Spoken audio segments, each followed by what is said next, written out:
Alright everyone, how is it going? This is iDog. Today we're going to be doing a very special video. We're actually going to be going through the full history of the Sega Master System. So this is going to be a little bit different than what we usually do, but this time we're on computer.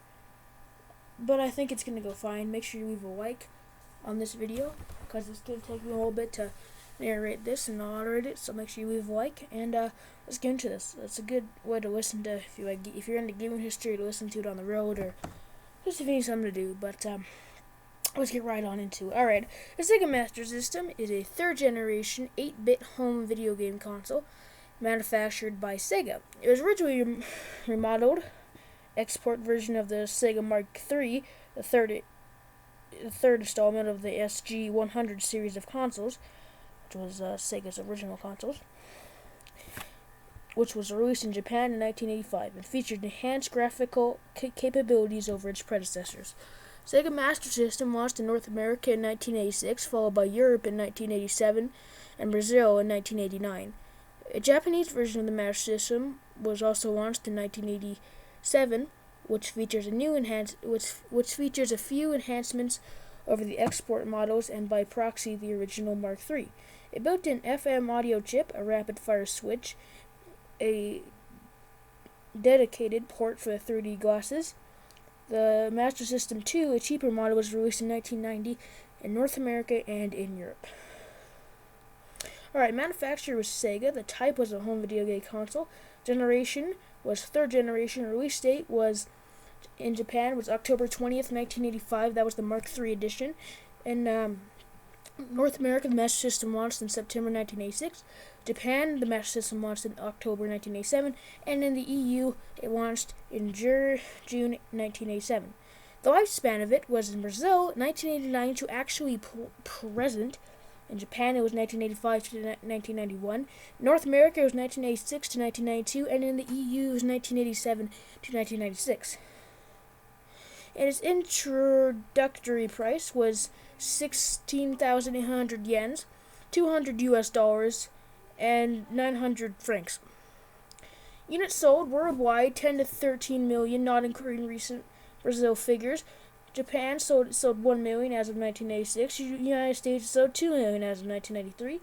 Europe 6.8 million, estimated as of December 1983. The media was a ROM cartridge, Sega card. The memory was 8 kilobyte RAM, 16 kilobyte RAM, and yes, that's about it for that. So, time to get into the full. Let's just continue on. The original Master System models can use both cartridges and credit card size format known as Sega cards. Accessories for the consoles include a light gun and 3D glasses that work with a range of specially designed games. With a later Master System 2 redesign moved from the card slot, turning into a strictly cartridge-only system, and is available with 3D glasses. Incompatible with 3D glasses. I don't know where I got that. Anyways. The Master System was released in competition with the Nintendo Entertainment System, NES. Its library is smaller with fewer well-reviewed games than NES, due in part to the Nintendo licensing policies requiring platform exclusivity. Exclusivity.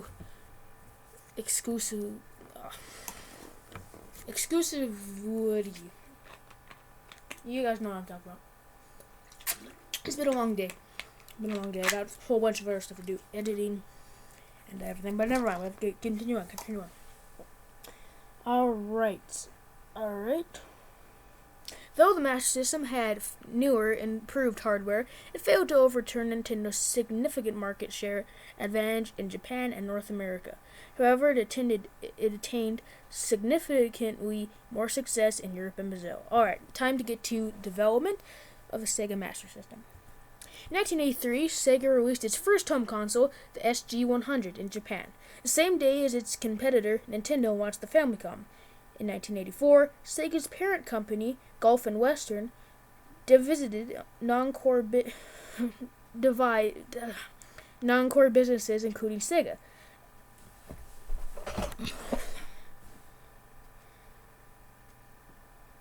And Sega's president Heio Nakayama was installed at Sega as Sega CEO. Sega released another console, the Sega SG-1002, featuring several hardware alterations, including detachable controllers.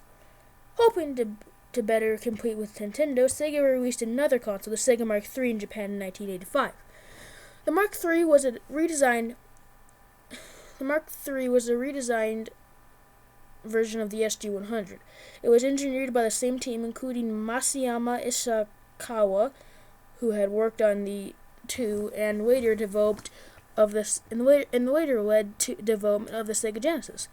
According to the console hardware R&D developer Hideki Sato, the console was designed because of the limitations of TMS 9918 graphics chips in the SG-100 and 2, which did not have the power for kinds of games Sega wanted to make. The Mark III's chips was designed in-house based around the unit in Sega System 2 arcade system board. Okay, for the North American release, Sega rebranded this Mark III as the Master System, familiar to Nintendo's reworking of the Famicom into the Super Nintendo Entertainment System. This the plain Nintendo Entertainment System, NES. The game was chosen by Sega of America employees throwing darts against the whiteboard of suggested names. Plans to release a cheaper console, the base system, also influenced the decision. Sega chairman Seo Okawa approved the name after being told it was a reference to the competitive nature of both the video game industry and martial arts, in which only one competitor can be the master.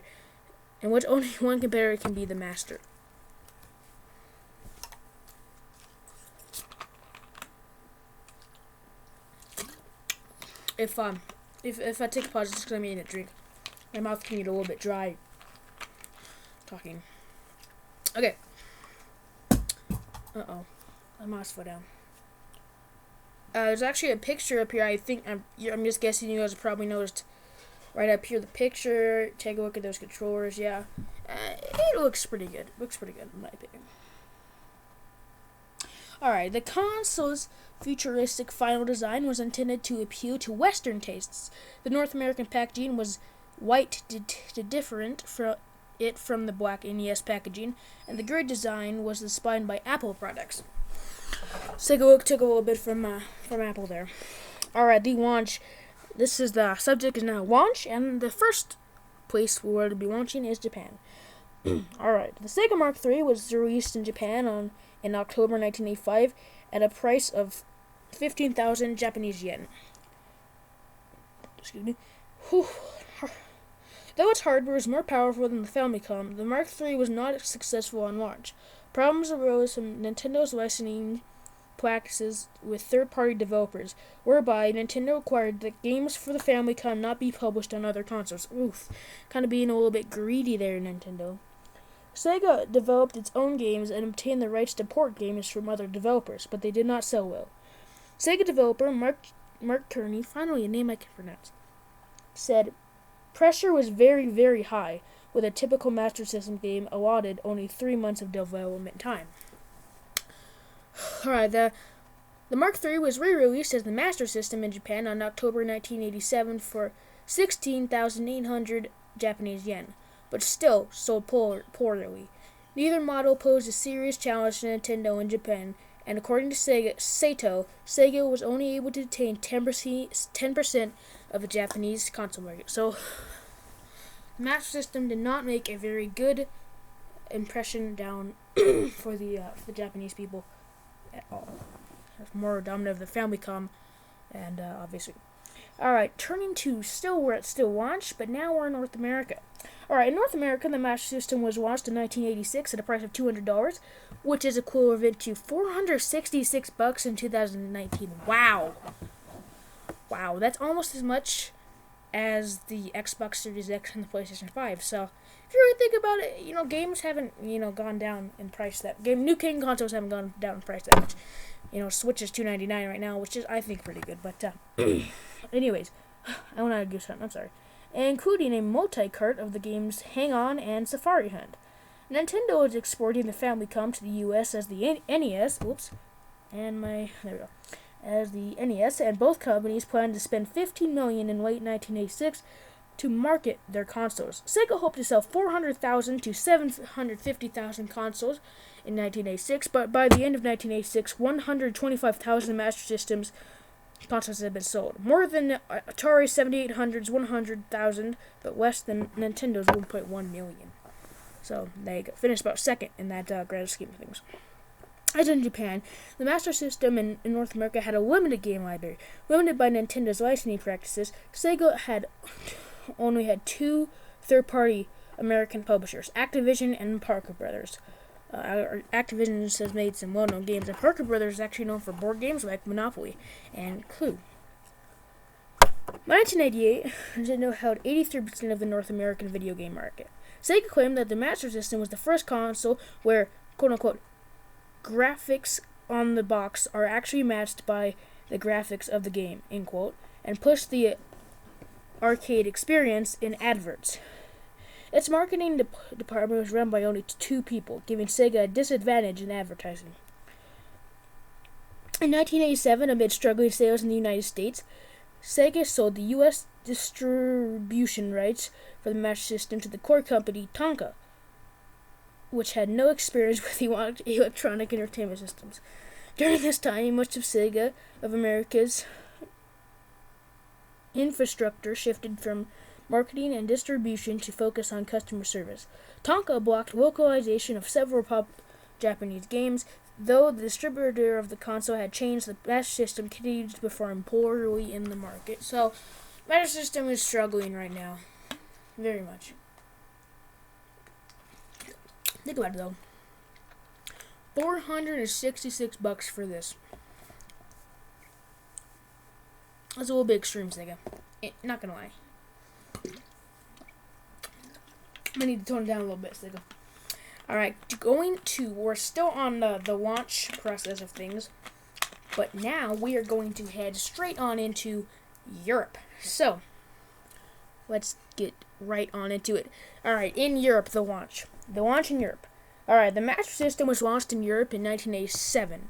It was distributed by Mastertronic in the United Kingdom, Master Games in France, and I'm not even going to try to say Riola Soft in Germany. Correct me, please, Germans. I beg you. Do it, please, in the comments. Alright, Mastertronic advertised the Master System as an arcade in the home and launched it at 99 francs, equivalent to 281 francs in 2019, yeah. Which I'm sure is like $466 in US dollars. I don't know, francs.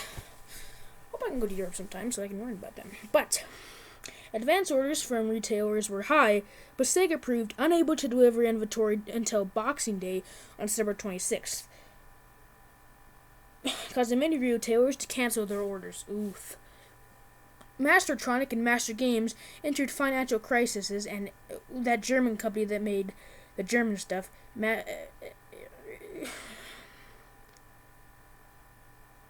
where am I? Aerosoft vowed never to work with Sega again. Mastertronic had already sold a minority interest to the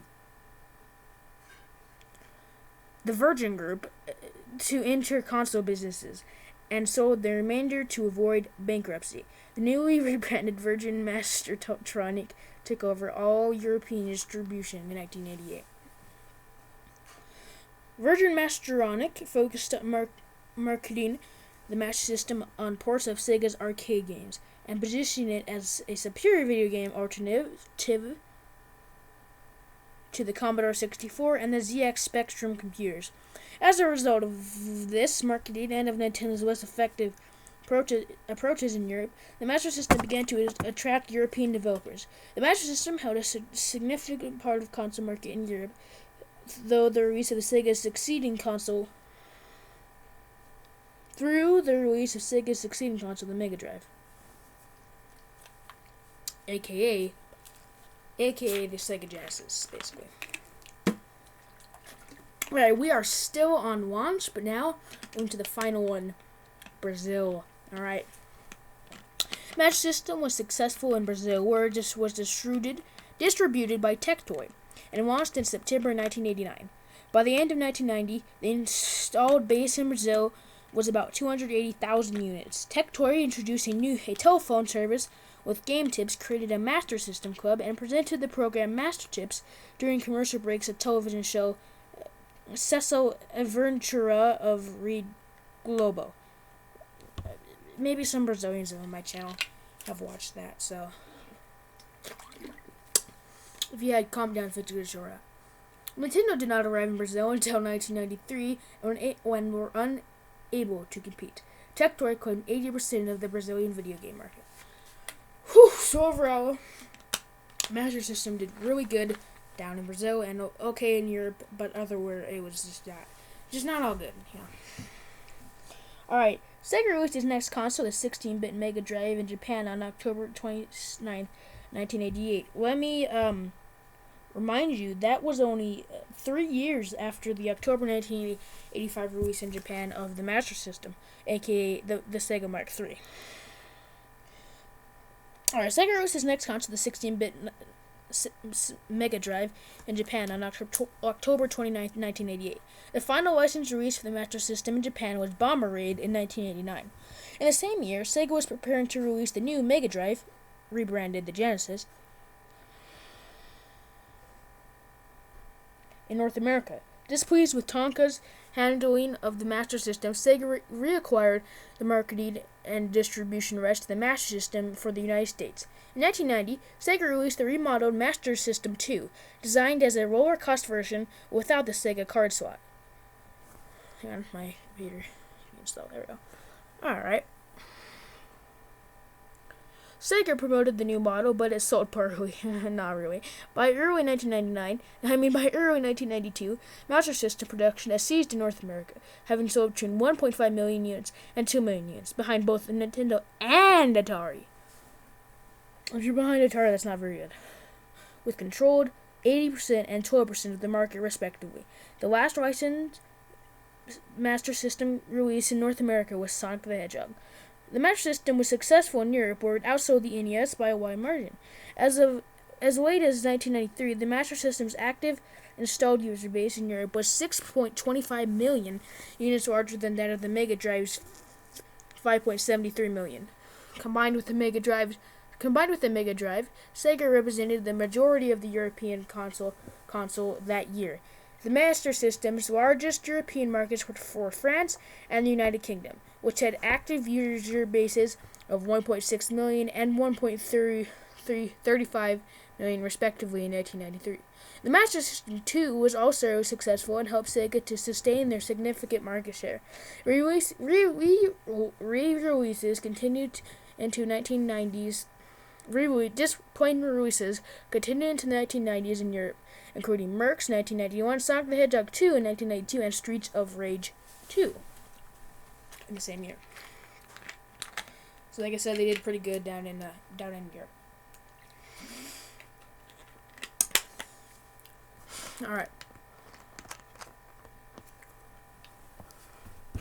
The Master System has continued success in Brazil, where detected plug-and-play consoles emulating the original hardware continue to be sold by Tectoy. 3 systems include the Master System Compact and the Master System 3, and Tectoy has also received requests to remake the original Master System. In 2015, it was reported that Master System plug-and-play systems sell around 150,000 units a year in Brazil, and a level that holds its own against modern systems such as the PlayStation 4. By 2016, Tectoy had sold 8 million units of the Master System branded in Brazil each year. Not each year, just total. Okay. And that is just about it for that, some of the main games were Cycle Fox, Goavius, and Phantasy Star for the console, as well as Street Fighter 2 and Dynamite Headdy. And Reception Legacy, yeah, let's look at it. Alright, due to the continued release of new variants in Brazil, the Master System is carried by many video game publications to be the longest living game console in the video game history, a title it took from the Atari 2600. Sales of the Master System have been estimated between 10 million and 13 million units, not including later Brazil sales. It saw much more continued success in Europe and Brazil than it did in Japan and North America. In 1989, the Sega Master System was listed in the top toy products of the NPD's Group's toy retail sales tracking service. However, the Electronic Gaming Monthly 1992 Buyer's Guide indicated a soaring interest in the console. 4 reviewers scored it in 5, 4, 5, and 5 out of the possible 10 points each, focused on the better value of the Genesis and lack of quality of games for the Master System. In 1993, reviewers scored it 2, 2, 3, and 3 out of the 10, noting its abandonment by Sega in North America and lack of new releases. By contrast, 62 million NES units were sold in North America, outselling the Master System several times over. According to Bill Pierce of Playthings, the NES gained an advantage through better software and more recognizable characters. Sega closed the gap between Nintendo and the next generation with the release of the Genesis, which sold 30 million, which you have to see how many units it sold in the next video, because we're going to go over Sega Genesis in the next video. And that is about it.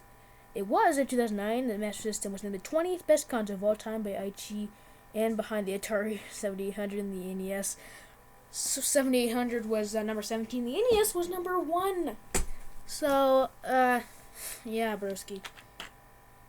This was the complete history of the Sega Master System.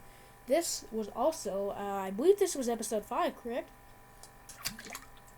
Yeah, I know this was, a bit different than the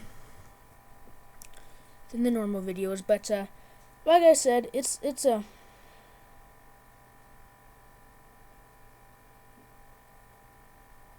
great thing to just listen to on the road and stuff like that. This will also be my 230th video. Can you believe it?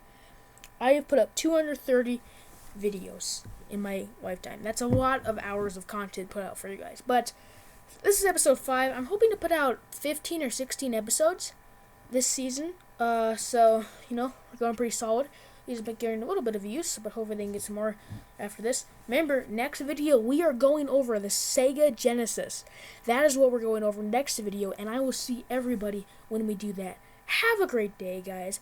Go back. This is going to be in a playlist, so go back and watch the other 4 videos if you have not. And if you have, we like to post these every day or maybe every other day, but hold on tight, folks, because we're going to have some great series. We're going to go through all the Sega consoles, and then we're going to find another console, another gaming brand that we're going to go through. But this is time to end it out, and I will see everybody in the latter videos. iDog out.